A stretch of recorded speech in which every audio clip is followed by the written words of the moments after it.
आज मैं इसका एक बहुत ही डिफ़िकल्ट टॉपिक इंट्रोड्यूस करने जा रहा हूँ, जिसका ये बेसिक जो इसका हिस्ट्री है मैं उसके बारे में पहले बात करूँगा। तो आज हमारा जो सबसे ख़ास क्वेश्चन है वो ये है कि what does 1 molar mean, right. और इस क्वेश्चन के लिए जब मैं इसमें लिख देता हूँ ऐसे कि 1 मोलर ग्लूकोज है या फिर 1 मोलर सोडियम क्लोराइड है, जैसे यहाँ मैंने लिखा हुआ है 1 मोलर ग्लूकोज या फिर 1 मोलर सोडियम क्लोराइड, तो इसका क्या मीनिंग निकलता है, राइट। अब यहाँ बहुत ही सिंपल सा सेंस है। 1 molar glucose means 1 mole of glucose, 1 mole of glucose in 1 litre of solution, alright.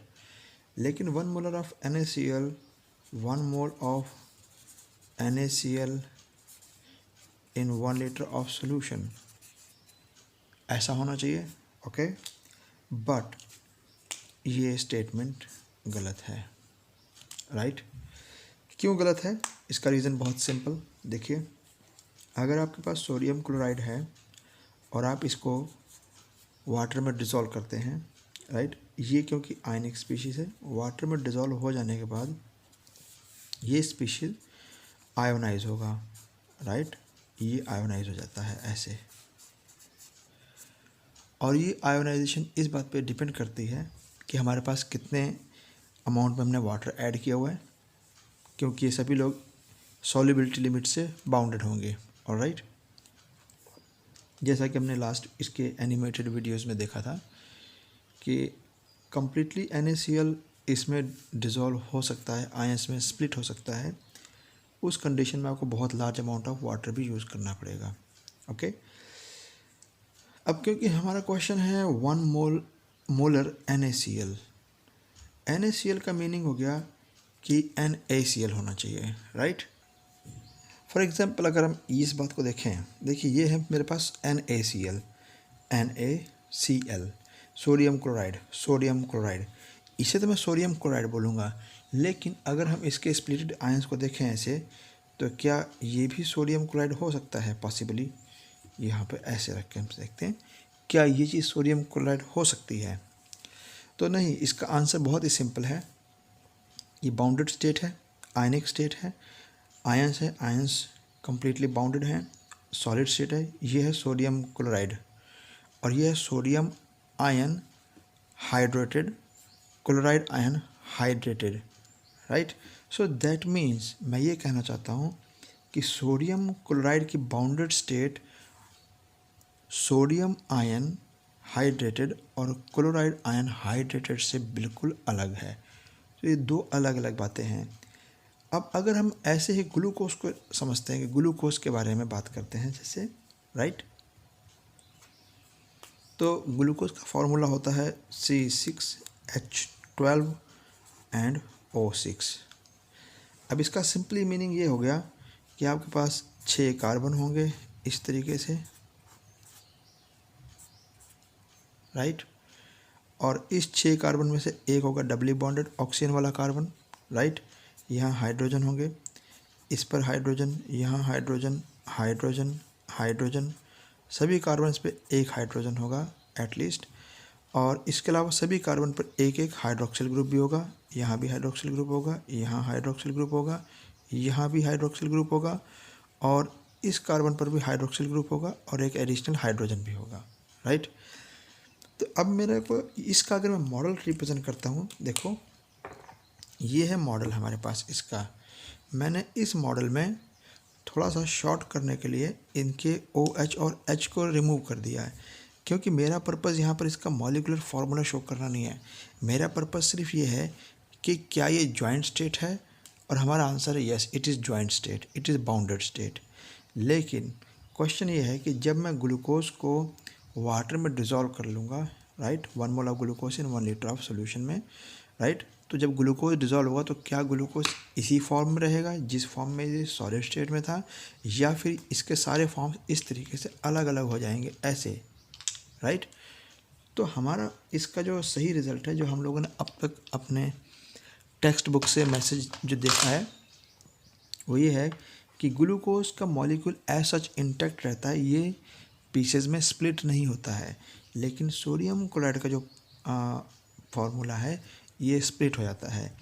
इसका मीनिंग ये हुआ कि अगर मैं ऐसे बोलता हूँ कि फॉर्मली देखें, फॉर्मेलिटी के तौर पे देखें, तो हमारे पास 1 मोल NaCl प्रेजेंट है, लेकिन अगर हम रियलिटी बेस पे देखें तो वाकई हमारे पास NaCl के 1 मोल डिज़ोल्व होने के बाद नहीं होंगे, राइट।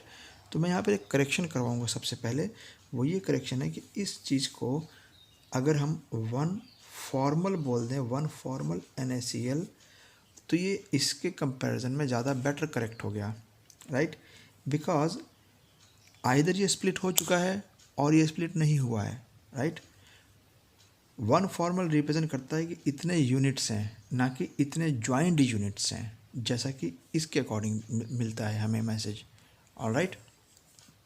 तो अगर मैं इसमें वाटर का अमाउंट ज़्यादा कर देता हूँ, राइट, तो अगर NaCl ये सारे के सारे स्प्लिट होकर इस फॉर्म में चले गए हैं, तो हमारे पास जो सोडियम क्लोराइड, इसके कितने पार्टिकल्स होंगे 1 लीटर में, राइट।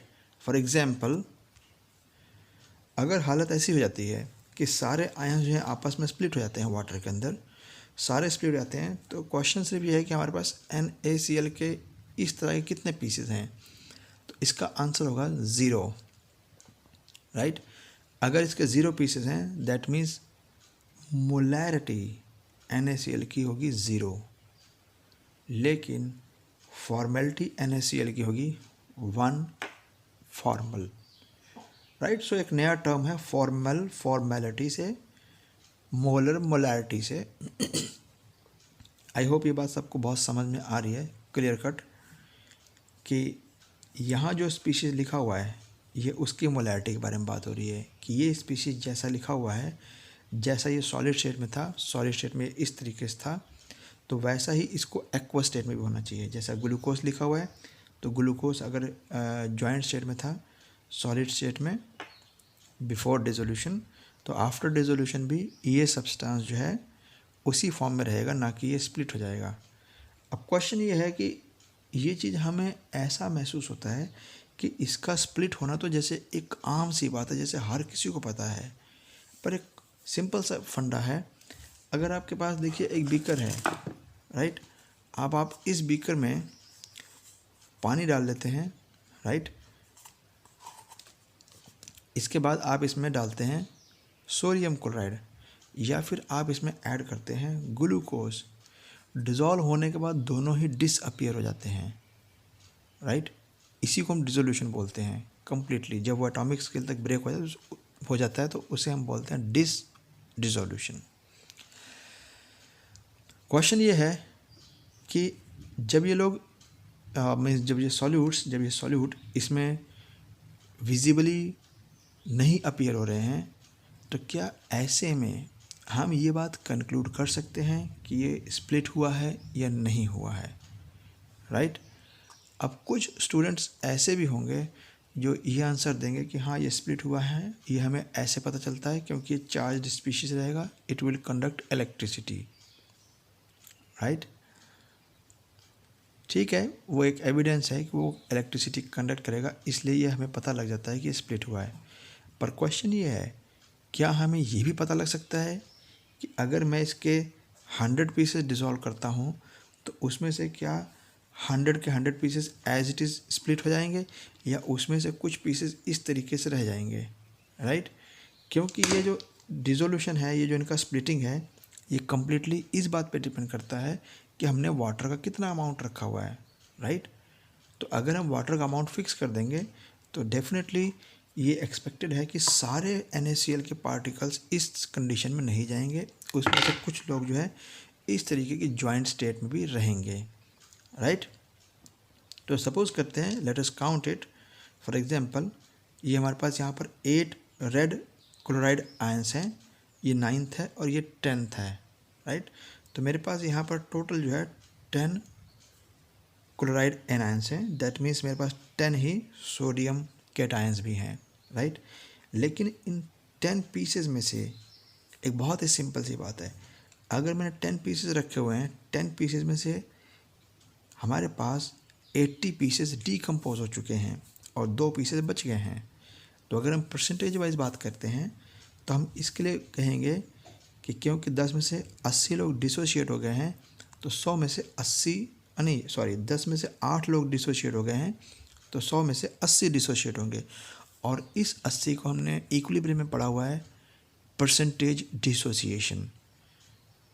और वहाँ पर भी एक बहुत ही सिंपल सा क्वेश्चन आता है, जिन लोगों ने वहाँ पे पढ़ा हुआ है परसेंटेज डिसोसिएशन, उन्होंने उनके आंसर कभी भी 100% नहीं पढ़े हैं, उनके आंसर 99%, 90%, 80% है। हमें ये पता कैसे चलता है कि इतने परसेंट ही डिसोशिएट हुआ है, ये कॉन्फिडेंस कहाँ से आता है, राइट? तो हमारा सवाल बहुत ही सिंपल है कि हमें ये कैसे पता चलेगा कि ये 80% टूटा है या 90% टूटा है, और वो भी तब जब चीज़ें इनविजिबल हैं, राइट? तो ये है साइंस की रियलिटी। अब हमने इस पॉइंट को समझना है, क्योंकि जो इसमें लोग इसमें गेस करने वाले हैं वो तो ये कह देंगे कि सारा का सारा डिसोशिएट हो गया, 100% हो गया, ये हो गया, वो हो गया। बट 100% भी अगर वो कहते हैं तो क्या उनके पास कोई इसका एविडेंस है? और अगर मैं 80% कहता हूँ तो क्या मेरे पास कोई एविडेंस है?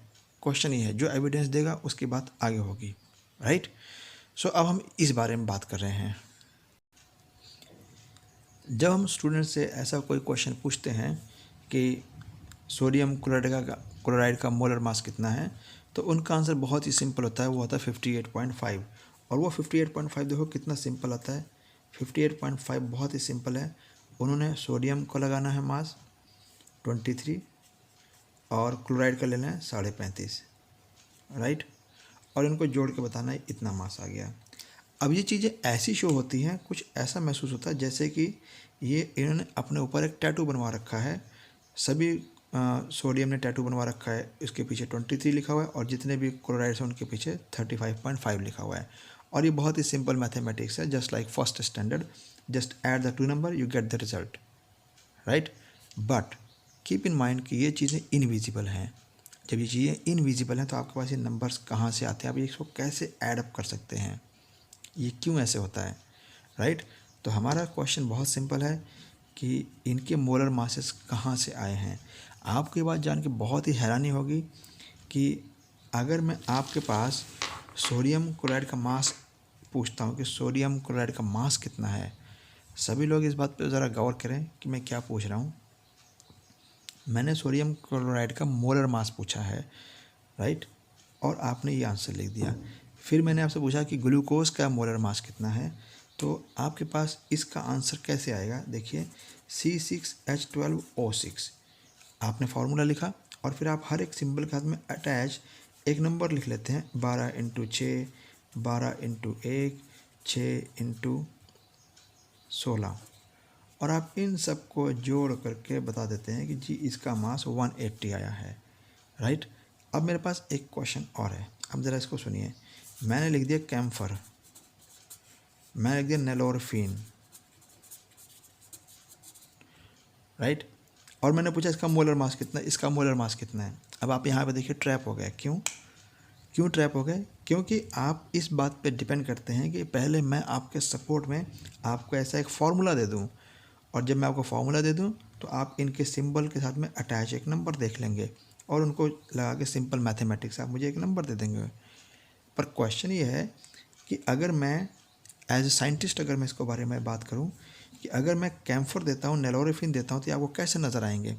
फिजिकली ये आपको बिल्कुल वाइट पाउडर नज़र आएगा, जैसे कि ये नज़र आया था, जैसे कि ये नज़र आया था, ये सब वाइट पाउडर हैं। तो सवाल ये है कि अगर आपके पास वाइट पाउडर है तो क्या वो वाइट पाउडर सोडियम क्लोराइड है, क्या वो ग्लूकोज है, क्या वो कैम्फर है, क्या वो नेलोरफिन है? तो सभी वाइट पाउडर सेम नहीं होंगे। तो सवाल सिंपल है कि आप कैम्फर के 1 मोल का मास कैसे पता लगाएंगे, नेलोरफिन का 1 मोल का मास आप कैसे पता चलाएंगे, राइट? यही क्वेश्चन है।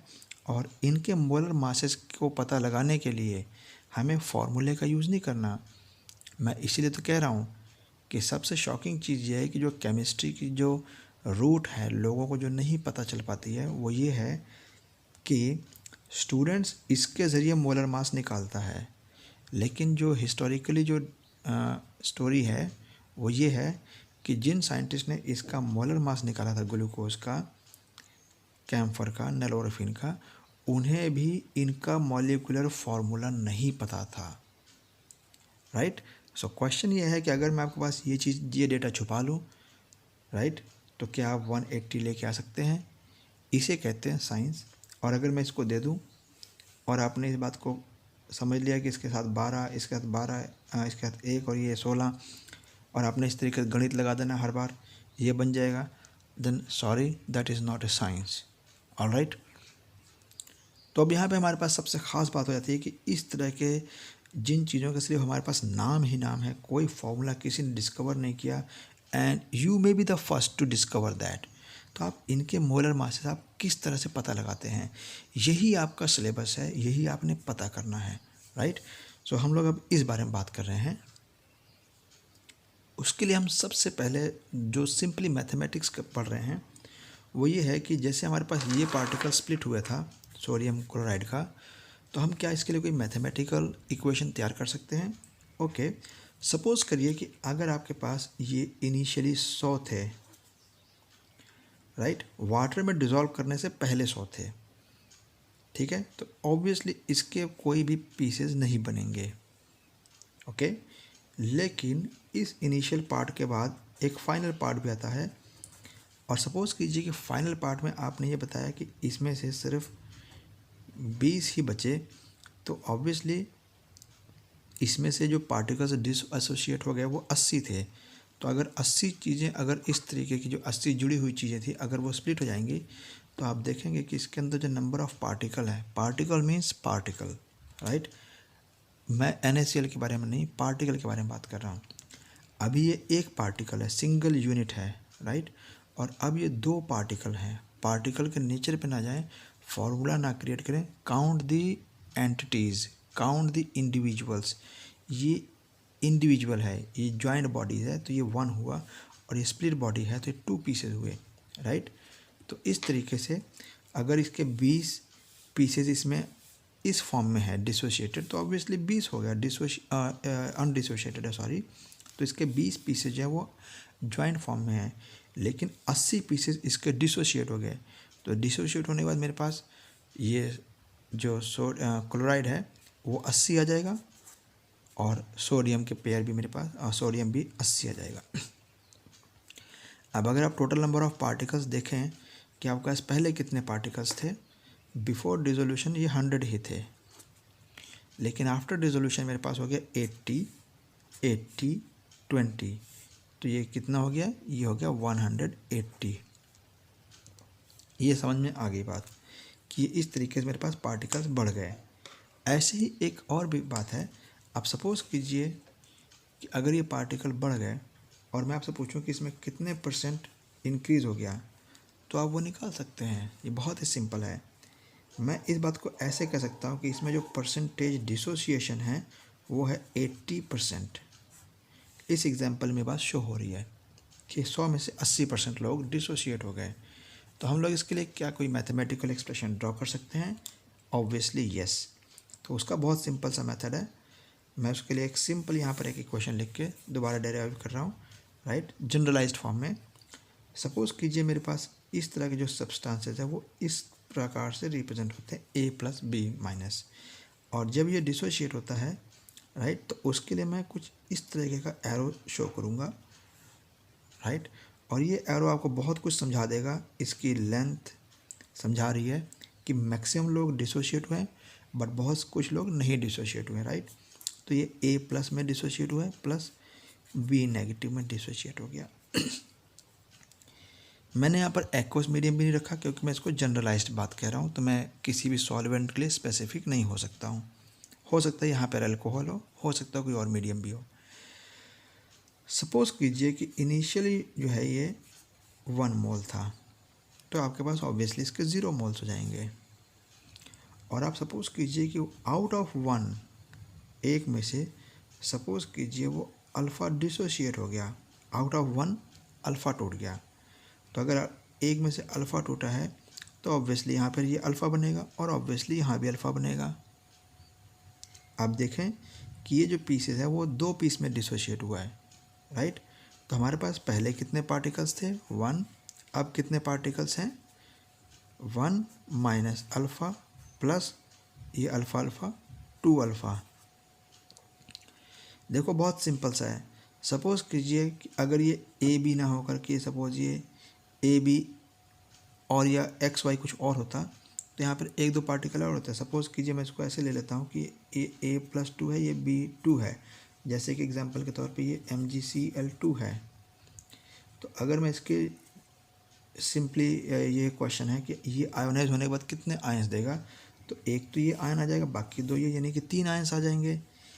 ए बी जो है मेरे पास 2 आयन दे रहा है, जैसे NaCl की एग्जांपल है, राइट। तो अगर हम जनरलाइज करेंगे तो हमारे पास जनरलाइज ये होगा कि 1 में से अल्फ़ा डिसोशिएट हो गए हैं, राइट, और वो जो अल्फ़ा डिसोशिएट हुए हैं वो 2 में टूट गया है या फिर वो 3 में डिसोशिएट हुआ है, और इन जनरल वो N में डिसोशिएट हुआ है, N, राइट। क्योंकि कोई मॉलिक्यूल हमें ऐसा भी लिख सकता है ABN, राइट।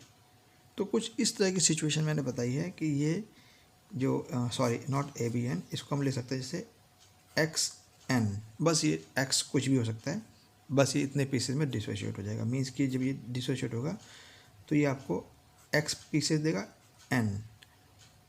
N X और XN का फ़र्क ये है, जैसे मेरे पास ये सपोज़ कीजिए दोनों सेम हैं, राइट। फॉर एग्जांपल मैं ऐसे लेके चल रहा हूँ कि ये X पीसेस है सेम, या आप इसको ऐसे लेके चल सकते हैं जैसे ये मेरे पास 3 पीसेस हैं, तो मैं इसको लिखूँगा जैसे कि X3, ठीक है। तो जब ये स्प्लिट होगा तो ये 3 पीसेस में होगा, यानी कि मैं इसको लिखूँगा 3x, यानी कि मैं ये बात कह रहा हूँ कि 3 पीसेस में स्प्लिट हो गया तो ये 3x हो गया। उसी तरीके से अगर XN होगा तो इन जनरल वो N पीसेस में स्प्लिट हो जाएगा, जो कि मैंने यहाँ पे N एज्यूम कर रखा है, राइट। तो इस तरीके से आप चाहें तो इसके लिए एक बहुत अच्छी इक्वेशन भी तैयार कर सकते हैं, इससे भी बेटर, और वो इक्वेशन ये वाली है।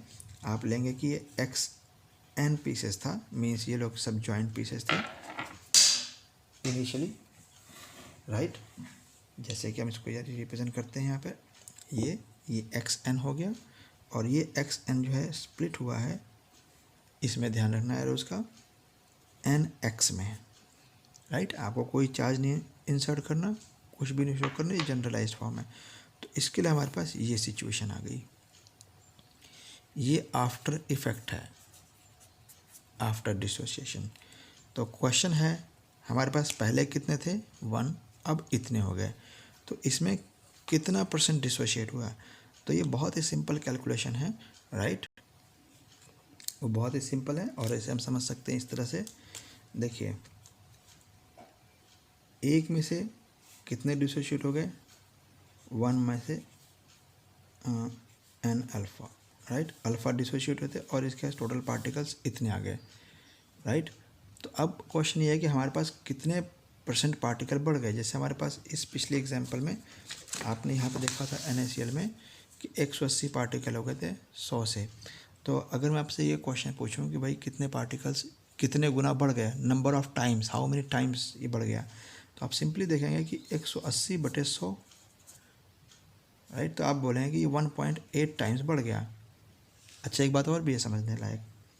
सपोज़ कीजिए इसके 100 में से 100 ही डिसोशिएट होते हैं, तो आपके पास ये 100 हो जाते हैं NaCl, राइट। 100 और 100 200, तो आप कहते हैं कि 100 से 200 हो गया, मीन्स पार्टिकल्स डबल हो गए। लेकिन आप कभी भी ऐसा नहीं सोच सकते हैं कि अगर मैंने इसके 100 पार्टिकल लिए हैं तो ये 300 हो जाएगा या 250 हो जाएगा, नहीं, ये कभी 300 नहीं होगा, क्योंकि इसने 2 ही में स्प्लिट होना है।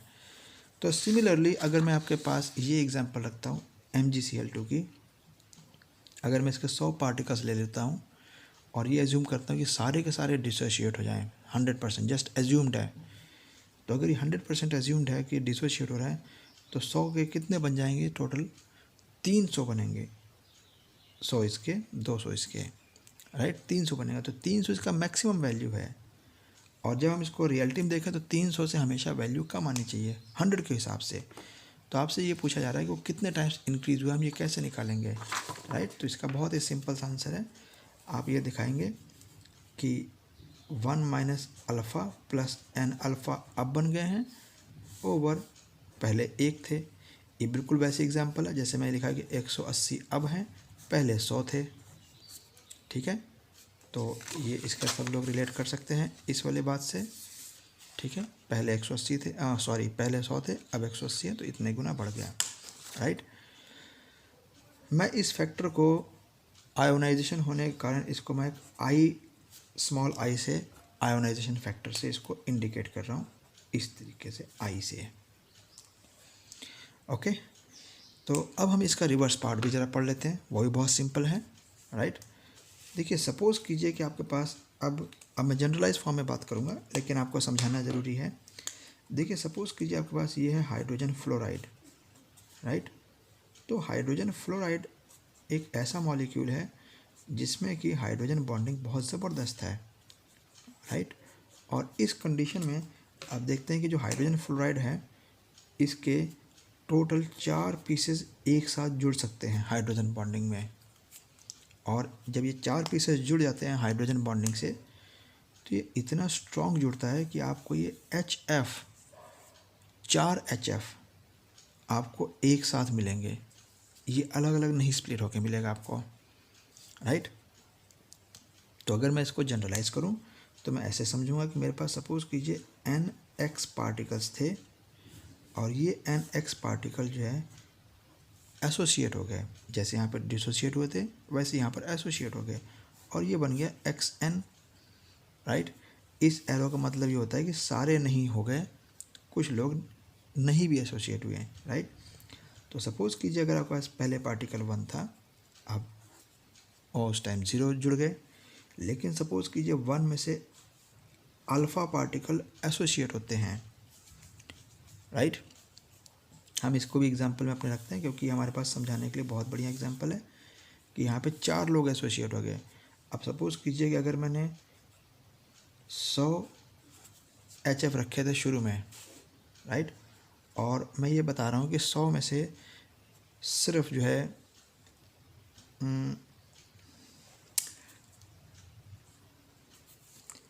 हम सोचते हैं कि 100 में से 96 लोग जो है वो एसोसिएट हो गए। राइट, इस तरीके से जुड़ गए, यानी कि मेरे पास ये लोग पहले अलग अलग थे, HF सारे अलग अलग थे, और बाद में इन्होंने जुड़ना शुरू कर दिया। राइट, तो 100 शुरू में थे, 96 जुड़ गए। ध्यान रखना कि अब हो नहीं गए, ये जुड़ गए। तो जब 96 जुड़ेंगे तो उनके जुड़ने का एक रूल है, और रूल बहुत सिंपल है कि वो 4 पीसेस एक साथ जुड़ेंगे, यानी कि 96 में मैं इस तरीके से ऐसे करके 4 पीसेस कितने उठा सकता हूँ, ऐसे ऐसे करके। ठीक है, ये 4 फिर 4 इस तरीके से आप करके चलेंगे तो आपके पास ये रिज़ल्ट आएगा। आप 96/4 कर लेंगे कि 96 में आपके पास कितने पीस आएंगे कट के, तो ये हो जाएगा 28। Okay, no it's not good, 24 24 piece आ जाएगा। ओके, अब यहाँ पे सब बहुत ध्यान से समझें मैं क्या कह रहा हूँ। 100 पार्टिकल आपके पास शुरू में थे, राइट, और इसमें से 96 अटैच हो गए। राइट, तो अटैच होने के बाद पार्टिकल्स ऑब्वियसली कम हो गए। अब ये एक पार्टिकल काउंट हो रहा है क्योंकि ये अटैच हो चुका है, तो ये एक पार्टिकल काउंट हो रहा है। और इस तरीके से जब 4 लोग मिल करके एक एक पार्टिकल बन रहा है, मीन्स एक एक सेट बनता जा रहा है, तो इस तरीके से हमारे पास टोटल 24 अटैच्ड या एसोसिएटेड सेट हो जाएंगे। और अनअटैच्ड सेट कितने होंगे वो भी यहाँ पता चल जाएगा, सिर्फ 4, क्योंकि 96 अटैच्ड तो ऑब्वियसली 4 अनअटैच्ड। तो टोटल पार्टिकल्स कितने हो जाएंगे 24 जो अटैच थे प्लस 4 जो अनअटैच थे। राइट, ओके, अब यहाँ देखो, सपोज़ करिए कि आपके पास 1 मोल था, 1 मोल में से अल्फ़ा डिसोशिएट हुआ है, एसोशिएट हुआ है। राइट, और जब ये एसोशिएट हुआ है तो आपके पास वो ऑब्वियसली अल्फ़ा/n होगा। n वो नंबर है जिसमें पार्टिकल एसोशिएट हुआ है। जैसे यहाँ मैंने डिवाइड बाय 4 किया क्योंकि 4 पीसेस मिलके एक पीस बन रहा था। अगर n पीसेस मिलके एक पीस बनेगा तो मैं इसको डिवाइड बाय n करूँगा। ओके, अब देखो यहाँ पर टोटल पार्टिकल्स कितने हो गए हमारे पास। पहले तो हम वो लिखें जो जुड़े ही नहीं, 1 - अल्फ़ा जैसे 4, प्लस जो जुड़ गए थे वो कम भी तो हुए हैं, तो अल्फ़ा बाय एन, राइट। और पहले हमारे पास 1 पार्टिकल था, तो इस केस में आपके पास जो ये फैक्टर आ जाता है वो आएगा 1 minus alpha plus alpha by n, right. तो हमारे पास ये सिंपली बहुत ही एक इंटरेस्टिंग सा रिलेशनशिप आ रहा है। देखो यहाँ पे ये है, ये तब कंडीशन है जब ये एसोसिएट हो गया है, और ये तब की कंडीशन है जब ये डिसोशिएट हो चुका है। ऑलराइट, तो बहुत ही सिंपल है। अगर ये एसोशिएट हुआ है, नंबर ऑफ पार्टिकल्स कम होंगे, you just divide by alpha n, और अगर ये डिसोशिएट हुए हैं, just multiplied by n. This is known as ionization factor, और हम इसे अपनी बुक में वेंट हॉफ फैक्टर के नाम से पढ़ेंगे, वेंट हॉफ फैक्टर, राइट। तो सभी चीज़ें आपस में अटैच्ड हैं, और इनको हिस्टोरिकली ट्रैक करके चलाना थोड़ा सा मुश्किल है, थोड़ा टाइम कंज्यूमिंग है, बट ऑब्वियसली आपके कॉन्सेप्ट इसमें बिल्कुल क्लियर हो जाएगा।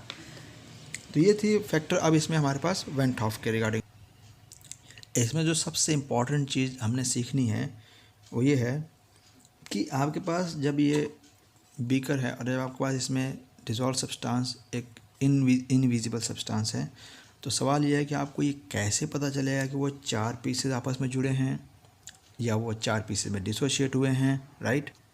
मेरा कहने का मतलब कि हमें अल्फ़ा, हमें एन कैसे पता लग सकता है। सारा एक्सपेरिमेंट इन दोनों के ऊपर बेस्ड है, राइट। इसमें कई स्टूडेंट ऐसे भी सोचते हैं कि हमें अल्फ़ा गिवन होगा, एन गिवन होगा। तो देखिए, गिवन आपको सारा कुछ है, बट सिर्फ एक चीज़ गिवन नहीं होती है, उसे कहते हैं सोचने समझने की ताकत। आपको कभी भी बुक्स में ये चीज़ नहीं मेंशन की जाती है कि ये कैसे डिस्कवर हुआ है, इसके पीछे क्या टेक्निक लगाई जा सकती है, राइट। तो हमारा पर्पज़ यहाँ पे सोच डिस्कवर करना है, तो बाकी सारा इजी है, राइट। तो अब हम इस बारे में डिस्कस कर रहे हैं कि हमें ये अल्फ़ा और एन की हमें इन्फॉर्मेशन कैसे मिली, राइट। और उसके पहले अब आपको अभी तक ये चीज़ तो फैक्टर क्लियर हो गया होगा कि 1 मोलर NaCl का मतलब ये बिल्कुल नहीं होता कि 1 मोल NaCl 1 लीटर वाटर में प्रेजेंट है या 1 लीटर सोल्यूशन में प्रेजेंट है। लेकिन 1 मोल ग्लूकोज का मतलब ये ज़रूर हो सकता है कि हाँ, 1 मोल ग्लूकोज 1 लीटर में है। क्यों? इन कारणों से, राइट।